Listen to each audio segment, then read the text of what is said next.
படிப்பு என்பது ஒரு பரந்துபட்ட ஞானத்தினுடைய வெளிச்சத்தை தரக்கூடிய வல்லமை வாய்ந்தது. இன்னும் சொல்ல போனால் சாதாரணமானதில்லை. ஆரம்பத்தில் சொன்ன கருவறை வகுப்பறைன்னு 2 சொன்னேன். ஒரு காலத்தில் அம்மாவும் அப்பாவும் படிக்காதவர்கள். குடும்பத்தில் 4 பிள்ளைங்க இருந்தால் 2 படிக்கும், அது 2 படிக்காது. எங்கள் பெரியப்பா கள்ளங்கபடம் இல்லாத மனுஷையா, 16 பசங்க அவருக்கு. எவனோ கல்யாணத்தில் வாழ்த்திட்டு இருக்கிறான் அவர் காதுபட, 16 பெற்று பெருவாழ்க வாழ்கன்னு. அதை நிறைவேற்றிட்டார். இத்தனைக்கு அவர் போஸ்ட் மாஸ்டர், வெளியிலையும் டெலிவரி உள்ளேயும் டெலிவரி. யாராவது பையன் அந்த அவருக்கு 10 பையன் 6 பொண்ணு. ஒரு பையனை பார்த்து இது பையன் பேர் என்னான்னு கேட்டால் தெரியாது அவருக்கு.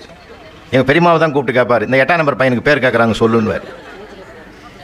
எதுக்கு நான் இதை நினைவுபடுத்துகிறேன்னா, அத்தனை பிள்ளைகள் இருந்த காலத்திலேயும் அவங்க கவலைப்பட்ட வரலாறு இல்லைங்க. 100 ரூபாய் சம்பளம் 1000 ரூபாய் வாழ்க்கை. இன்றைக்கி 1000 ரூபாய் சம்பளம் 100 ரூபாய் வாழ்க்கை கூட நம்ம வாழலைன்றது தான் என்னுடைய ஆதங்கம்.